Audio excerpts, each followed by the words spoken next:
আসসালামু আলাইকুম সুপ্রিয় দাখিল দশম শ্রেণীর শিক্ষার্থীরা, তোমাদের ইতিমধ্যে প্রি টেস্ট অর্থাৎ প্রাক নির্বাচনী পরীক্ষা শুরু হতে যাচ্ছে। তো অনেকে আমাকে কমেন্টে হোয়াটসঅ্যাপে জানাচ্ছ যে তোমাদেরকে হাদিস শরীফ সাজেশান দেওয়ার জন্য। তো আমি কয়েকদিন যাবৎ খুবই অসুস্থ, প্লাস সময়ও পাচ্ছি না তোমাদেরকে সাজেশান দেওয়ার জন্য। তো অবশেষে আমি তোমাদের জন্য আজকে সাজেশানটা নিয়ে এসেছি। আমি আশা করতে পারি আজকের এই সাজেশান অনুযায়ী যে স্টুডেন্ট পড়ালেখা করবে এবং এই সাজেশান অনুযায়ী তার পরীক্ষার জন্য প্রিপারেশান নেবে, ইনশাল্লাহ সে পরীক্ষায় ইনশাল্লাহ শতভাগ আনসার করতে পারবে, এটা আমি বিশ্বাসী। তো মূল ভিডিওটা শুরু করার আগে তোমাদের কাছে একটা ছোট্ট রিকোয়েস্ট থাকবে, যারা আমাদের ইউটিউব চ্যানেলে নতুন অবশ্যই চ্যানেলটিতে লাইক দিয়ে চ্যানেলটি সাবস্ক্রাইব করে পাশে থাকবে, এবং আমার এই ভিডিওটি যারা ফেসবুকে দেখতেছে অবশ্যই আমাদের এই ফেসবুক পেজটি ফলো করে দেবে। তো আমি আর কথা বাড়াতে চাচ্ছি না। তো ফার্স্ট তোমাদের সাথে আমি আলোচনা করব তোমাদের যে পরীক্ষাটা হবে, এই পরীক্ষার মধ্যে কোন প্রশ্নের জন্য কত নাম্বার থাকবে এটা আমাদেরকে প্রথমে বুঝতে হবে। তো এখানে দেখো, আমি যদি একটু এখানে তোমাদেরকে বোঝাই, তোমাদের যে হাদিস শরীফ পরীক্ষাটা হবে, এই হাদিস শরীফ পরীক্ষার মধ্যে টোটাল 3টা ভাগে বিভক্ত থাকে। ভালো করে বোঝার চেষ্টা করো। তোমাদের এই হাদিস শরীফ যে পরীক্ষাটা হবে, এই পরীক্ষার মধ্যে টোটাল যে নম্বরগুলো তোমাদের আছে এখানে, এই নম্বরগুলোকে 3টি ভাগে ভাগ করা হয়। 1 নম্বর হচ্ছে তোমার সঠিক উত্তর বা এমসিকিউ। এমসিকিউর ফুল মিনিং হচ্ছে মাল্টিপল চয়েস কোয়েশন, মানে বহু নির্বাচনী প্রশ্ন। ঠিক আছে? তো এমসিকিউ যেটা থাকবে এখানে থাকবে হচ্ছে 40 নাম্বার, এবং রচনামূলক প্রশ্ন, এই রচনামূলক প্রশ্নটা মূলত থাকবে হচ্ছে এখানে যে হাদিস থাকে, হাদিসের অনুবাদ করতে হয়। পাশাপাশি তোমাদের হাদিস থেকে যে কোনো একটা লাইন দিয়ে বলতে পারি হাদিস থেকে তুমি কি বুঝতে পারছো ব্যাখ্যা করো। ঠিক আছে? এবং এখান থেকে তাহকিক থাকবে। ঠিক আছে? এই যে এখানে হচ্ছে 50 নাম্বার। এবং রচনামূলক প্রশ্ন, এই রচনামূলক প্রশ্নটা থেকে তুমি পাচ্ছ আর 10টা নাম্বার। ঠিক আছে? তো টোটাল কত নাম্বার হচ্ছে? 40 আর 10 হচ্ছে 50, 50 আর 50 হচ্ছে কত নাম্বার? টোটাল হচ্ছে 100 নাম্বার। তো আশা করি এটা তোমরা অলরেডি একটা ধারণা নিয়েছো। অনেকে আমাকে বলবা যে এটা তো বলার কিছু ছিল না, তবে আমি বললাম অনেক স্টুডেন্ট আছে যারা কওমি মাদ্রাসায় পড়ালেখা করে সারা বছর পড়ালেখা করতে পারে না। ঠিক আছে? তাদের জন্য আমি এটা বলে দিয়েছি, যাতে করে ওরা বুঝতে পারে কোন প্রশ্নে কি থাকবে। তো আজকের এই প্রশ্নে আমি মূলত আলোচনা করব খ নাম্বার আর গ নাম্বার নিয়ে। খুব ভালো করে বুঝবা। ক নাম্বারটা আমি আলাদা ইউটিউবে ভিডিও আপলোড করব, যেখানে 200 থেকে 250 এমসিকিউ থাকবে, বা 150 থেকে 200 এমসিকিউ থাকবে, যেগুলো পড়লে তুমি পরীক্ষাতে ইনশাল্লাহ 40টার মধ্যে কম হলেও 35 থেকে 36টা কমন পাবা। এটার জন্য আমি আলাদা একটা ইউটিউবে ভিডিও আপলোড করব। তো আজকের মূলত আমি সাজেশনটা দিব হচ্ছে খ নাম্বার, অর্থাৎ 50 এবং 60। অর্থাৎ আজকে তোমাকে আমি 60 নাম্বার একদম কনফার্ম সাজেশন দিচ্ছি। এগুলো যদি পড়ো ইনশাল্লাহ এগুলোর বাহির থেকে তোমার পরীক্ষাতে প্রশ্ন থাকবে না। তো আমি ফার্স্ট এখন খ নাম্বার যে রচনামূলক প্রশ্নমান থাকবে 50, সেখানে চলে যাচ্ছে। তো দেখো, এই যে খুব ভালো করে বোঝার চেষ্টা করবা। আমি একটু ক্যামেরাটা নিচে নামিয়ে দিই যাতে তোমাদের বুঝতে সুবিধা হয়। হ্যাঁ, ওকে। দেখো, এই যে খ বিভাগ আমি এখানে লিখেছি, অর্থাৎ আমি একটু আগে যে কথাটা তোমাদেরকে বলছিলাম যে এমসিকিউ থাকবে হচ্ছে 40 নাম্বার, হাদিসের অনুবাদ থেকে এবং তাহকিক থেকে, এবং হাদিসের যে কোনো একটা লাইন থেকে ব্যাখ্যা দিতে পারে। তো এইগুলো হাদিসগুলো পড়লে হবে, আমি তোমাদেরকে বোঝাচ্ছি। তো এখানে 50 আর এখানে হচ্ছে 10, টোটাল আর কি 100 নাম্বারের পরীক্ষা। এমসিকিউর জন্য তো আলাদা একটা ভিডিও আমি আপলোড করবো, তোমাদেরকে বলেছি। তো যে খ বিভাগে আমি এখানে টোটাল দেখো হাদিস দিয়েছি কয়টা?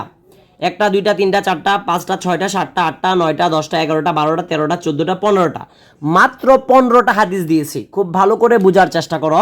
আমি খ বিভাগ থেকে মাত্র 15টা হাদিস দিয়েছি। এই 15টা হাদিস যদি তোমরা ভালো করে পড়তে পারো, আশাবাদী তুমি পরীক্ষাতে অবশ্যই হাদিসে 50 আনসার করতে পারবে। এখন কিভাবে তোমাকে পরীক্ষার জন্য প্রিপারেশনটা নিতে হবে আমি তোমাদেরকে বলতেছি। যেমন আমি হাদিসের নাম্বারগুলো একটু বলি, তোমরা অবশ্যই তোমাদের এই বইয়ের সাথে মিলিয়ে নিবে। আমি কিন্তু সরাসরি এই বই থেকে হাদিসগুলো দিয়েছি। যেমন 244 নাম্বার হাদিস, এই দেখো 244 নাম্বার হাদিস সরাসরি এইভাবে বের করে নেবা। এই যে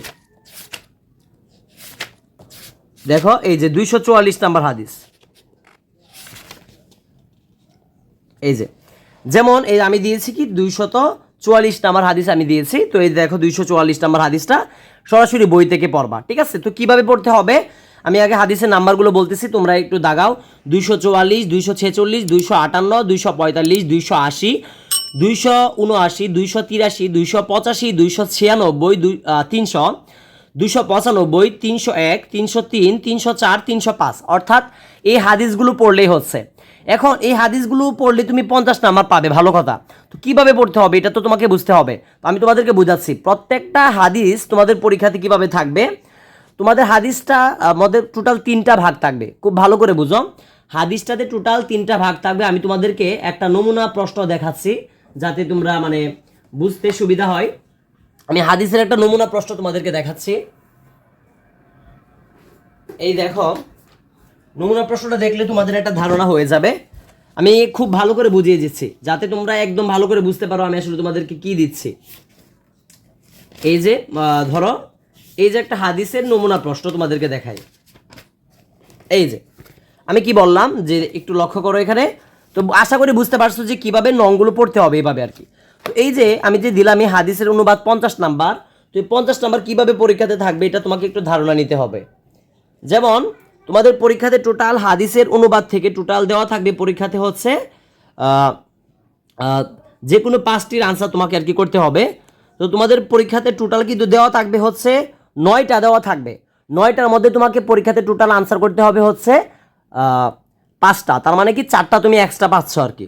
তো কিভাবে দেখো, মনে করো যে এই যে কথার কথা মনে করো যে 1 নাম্বার প্রশ্নটা এখানে এসেছে, দেখো কিভাবে আসবে প্রশ্নের ধরনটা বোঝাচ্ছি।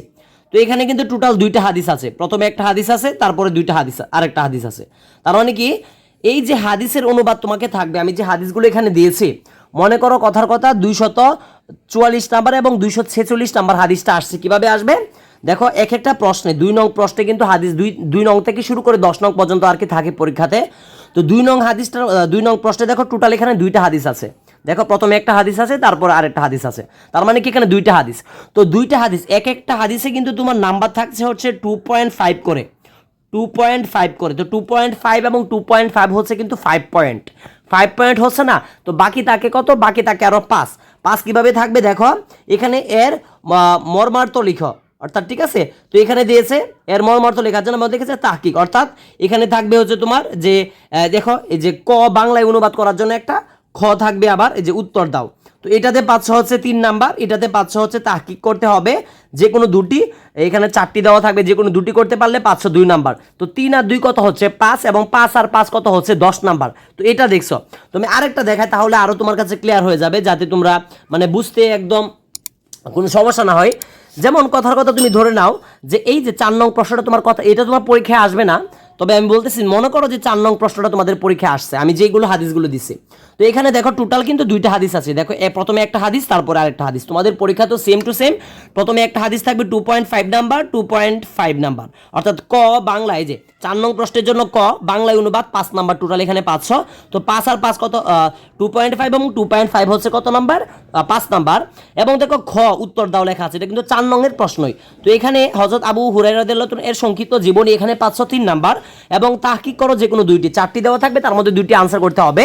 এগুলো কিন্তু এই সরাসরি ভালো করে বোঝার চেষ্টা করো।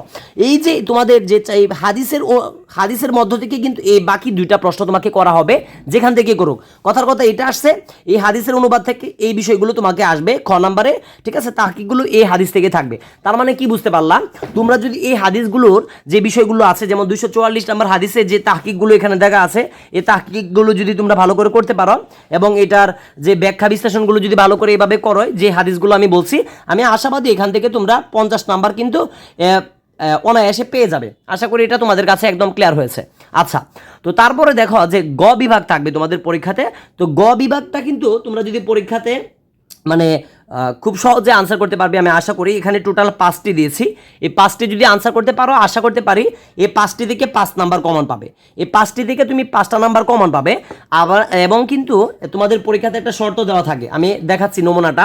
তোমাদের পরীক্ষাতে কিন্তু টোটাল এই যে তোমরা দেখতে পারতেছো, এটা কিন্তু আমি একটা নমুনা প্রশ্ন, এটা কিন্তু তোমাদের পরীক্ষায় আসবে না, এটা আমি নমুনা দেখাচ্ছি। তোমাদের পরীক্ষাতে এইভাবে লেখা থাকবে গ বিভাগ 13 নং প্রশ্ন সহ যে কোনো 2টি প্রশ্নের উত্তর দাও। তার মানে কি তোমাকে মাথায় রাখতে হবে তোমাদের পরীক্ষা তো সেম টু সেম এভাবে থাকবে, নিয়ম কিন্তু এটা ভালো করে বুঝো। তো 13 নং প্রশ্নটা তোমাদের পরীক্ষাতে থাকবে, এটা তোমাকে দিতেই হবে। তো 13 নংটা সহ যে কোনো 2টি প্রশ্নের উত্তর দেওয়া বলছে, তার মানে কি তুমি 13টা তো তোমাকে মাস্ট দিতেই হবে। তো 13, 12 দিতে পারো, বা 11, 13 দিতে পারো, যে কোনো 2টি আর কি, ঠিক আছে। তো আমি এখানে বলবো যে এই 5টা দিয়েছি, এই 5টা যদি পড়ো তাহলে যে 11 এবং 12 যে এখানে 2টা আছে, এমন কিন্তু এই 5টা পড়লে 11, 12 যেমন দেখতে পারতেছো, এমন কিন্তু একটা তুমি কমন পাবে ইনশাল্লাহ। তো তার মানে কি তোমার 5টা নাম্বার এখানে হয়ে যাচ্ছে। আর তোমরা জানো আরেকটা কি থাকবে, দেখো তোমাদের পরীক্ষায় প্রশ্ন এভাবে লেখা থাকবে যে প্রশ্নপত্রে উল্লিখিত হাদিসগুলো ব্যতীত সিলেবাসের মধ্য হতে হাদিস রাবির নাম সহ হরকত দিয়ে লিখো। অর্থাৎ তোমাদের পরীক্ষাতে দেওয়া থাকবে যে প্রশ্নপত্রে উল্লেখিত যে হাদিসগুলো তোমাদের প্রশ্নে পরীক্ষাতে থাকবে, ঠিক আছে, এই হাদিসগুলো ছাড়া তোমাদের সিলেবাস অনুযায়ী, তোমাদের সিলেবাসটা কি এবার যারা তোমরা প্রাক নির্বাচনী বা টেস্ট পরীক্ষা দিচ্ছ তোমাদের সিলেবাসটা হচ্ছে তোমাদের 20তম অধ্যায় থেকে শুরু করে 31তম অধ্যায় পর্যন্ত তোমাদের সিলেবাসটা, ঠিক আছে। তো এইটার ভিতর থেকে তোমাদের যে হাদিসগুলো পরীক্ষা প্রশ্নে আসবে এগুলো ছাড়া যে কোনো তোমাকে হাদিস একটা লিখতে পারলেই হবে, কিন্তু জবর জের হরকত সহ আর কি।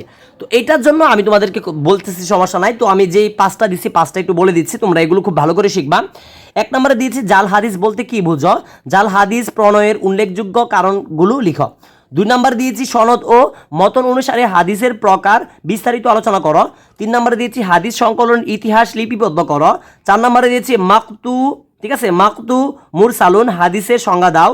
5 নম্বরে দিয়েছি হাদিস ও কোরআনের মধ্যে পার্থক্য করো। অর্থাৎ এই 5টা যদি শিখো ইনশাল্লাহ এই 5টা থেকে ইনশাল্লাহ একটা তুমি পরীক্ষাতে কমন পাবা। তার মানে কি তোমার 5 নাম্বার এখানে কমপ্লিট হয়ে যাচ্ছে গ বিভাগ থেকে। তো আমরা জানি গ বিভাগ থেকে টোটাল 2টা প্রশ্ন থাকবে, মানে তোমাকে একটা এভাবে একটা আনসার করতে হবে এবং 13 নং একটা আনসার করতে হবে। তার মানে কি এগুলো যদি পড়া 5 নাম্বার কমপ্লিট, আর 5-এর জন্য আর 5 নাম্বার পাওয়ার জন্য এই যেটা পড়বা একদম খেলা শেষ, আর কিছু পড়তে হবে না তোমাকে।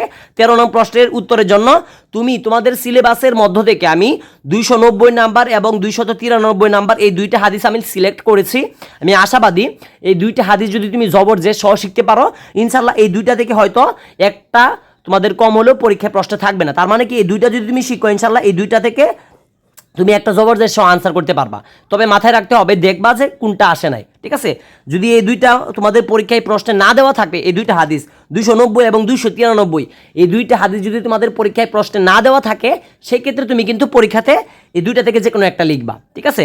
তো আমি আশাবাদী এই 2টা শিখলে ইনশাল্লাহ তুমি পরীক্ষায় কমন পাবা। কারণ যদি সর্বোচ্চ এই হাদিসগুলো ছোটো আছে আমি ছোটো দেখে দিয়েছি, এবং তো কথার কথা যদি তোমার পরীক্ষাতে 290 নাম্বারটা এসে পড়ে তো সেক্ষেত্রে 293 নাম্বারটা ইনশাল্লাহ আসবে না। যদি 293 নাম্বারটা আসে ইনশাল্লাহ 290 নাম্বারটা আসবে না। এভাবে আমি কিন্তু এটা সিলেক্ট করেছি।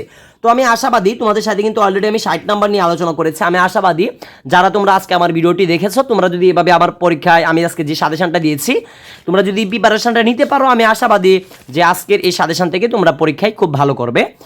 আর আমাদের ইউটিউব চ্যানেলে তোমরা জানোই যে আমরা কিন্তু শুধু তোমাদের সাজেশন না, একদম ক্লাস 1 থেকে শুরু করে ক্লাস 10 পর্যন্ত প্রতিনিয়ত ক্লাস করাচ্ছি, সাজেশন দিচ্ছি, দাখিল পরীক্ষার সাজেশন দিচ্ছি, এসএসসি সাজেশন দিচ্ছি।